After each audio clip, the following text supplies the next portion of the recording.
মই আইনগতভাৱে বিচাৰ হৈ দুখীয়ে শাস্তি পোৱাটো বিচাৰিছোঁ। অপূৰ্ণ ক্ষতি হৈছে। যাক যিমান পানিছমেণ্ট দিলেও জুবিন গাৰ্গ আৰু ঘূৰি নাহে। জুবিনক আমি সশৰীৰে আমি নাপাওঁ। জুবিনৰ স্মৃতি, জুবিনৰ সৃষ্টি, আৰু জুবিন এজন ব্যক্তি হৈ থকা নাছিল, অনুষ্ঠানলৈ পৰিৱৰ্তন হৈছে। আমি কোনজন জুবিনৰ কথা ক'ম? শিল্পী জুবিনৰ কথা ক'ম, সামাজিকভাৱে তেওঁ বিভিন্ন মানুহক সহায় কৰাৰ কথা ক'ম, তেওঁৰ আধ্যাত্মিকতাৰ কথা ক'ম নে আমি কি কথা ক'ম? আমি মূকবধিৰৰ নিচিনা হৈ গৈছোঁ সমগ্ৰ অসমবাসী। আমিও আমাৰ সভাপতি হাগ্ৰাম মহিলাৰী ডাঙৰীয়াই ইতিমধ্যে জুবিন গাৰ্গ সম্পৰ্কে মন্তব্য আগবঢ়াইছে।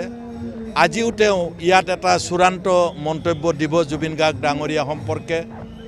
আৰু আমি জুবিন গাৰ্গক আমাৰ BTAD এৰিয়াটো কি ধৰণে আমি তেওঁৰ স্মৃতি জীয়াই ৰাখিব পাৰোঁ, সেইটো আজি আমাৰ সভাপতি ডাঙৰীয়াই যিটো পূৰ্বতে ঘোষণা কৰিছিল, আকৌ এবাৰ আপোনালোকৰ আগত সেই কথাটো ঘোষণা কৰিব। আজি আমি শ্ৰদ্ধাঞ্জলি জনাবলৈ আহিছোঁ, পৰিয়ালক লগ কৰিবলৈ আহিছোঁ, আৰু আমিও তেওঁলোকৰ দুখত দুখী হৈ সমবেদনা জ্ঞাপন কৰাই আমাৰ আজি মূল লক্ষ্য আৰু উদ্দেশ্য।